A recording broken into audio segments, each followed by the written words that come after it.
badge access to everyone in that office. Something to notice here is, technically speaking, I could combine bicycle room and building access into one single module. So I could just have a little if condition here that says, if this guy has a bicycle, also give him access to the bicycle because it's going to the same route that it's going to be executed. And that kind of becomes your decision as to, will this kind of fit the pattern and the models that are going forward with the project, and will it make it easier or harder to scale? And this is kind of like how it looks like, right? And now, just kind of going back here, this is the trips one, which is the slightly more complicated one, of like, are you a manager? Is your department news? Do you do campus recruiting? If any of those are true, then you're going to be applied to do corporate trips. But if you're not, you just return false, and then your actions are pretty simple. Now, if we run this function,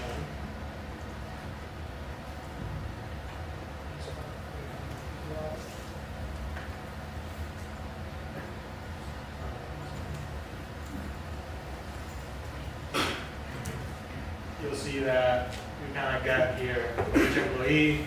We are grouping everything here, and I added just some strings for ease of reading, saying like, hey, can you do the following for employee ID 1, 2, 3, and then I add all of the things that are supposed to be done by that employee.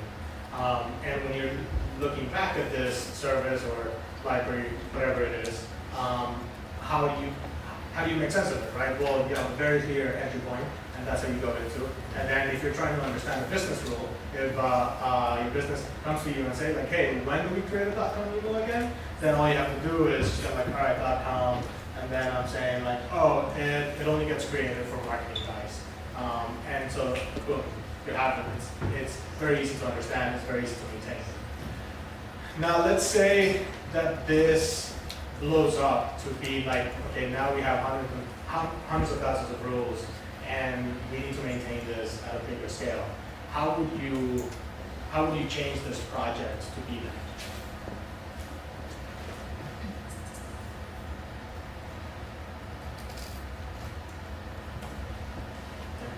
At some point you want the rule preconditions in a database, so you can ask which rules do we have to apply to marketing people. Yeah. So you basically have to have some way to attach some metadata to these tasks, so that you can basically filter them somehow and choose things that apply to a particular group of people, a particular type of systems and groups. Yeah. If you like to extract, for example, what rules affect a specific system showcasing out this kind of stuff. Yeah. All right.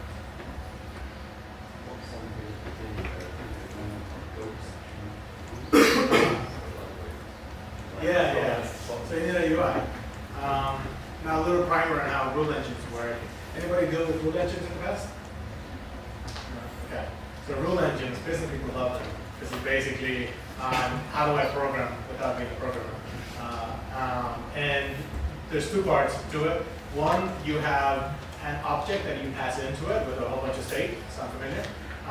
Then your rule consists of either vanilla JSON that has some specific syntax that allows you to do if and or conditions and and all the Boolean logic, or some specific domain language that allows you to do all of that based on the state that you passed it in. So the logic that you have in your selector very nicely fits into that. And then once you determine if a rule matches or not, then your rule engine will output back a series of outputs. And that will tell you, the system, what to do then. So it might be a series of flags of these are the emails that I need to send, or these are the service requests that I need to send. So you can see that already our getActions method here, it's doing that exactly. It's just telling you back the list of things that we need to do. And so if you're taking this and you're making it into a database instead of straight up code, it just kind of works for you, and it allows you to expand it a whole lot more. That's in a nutshell. Do we have questions about it so far?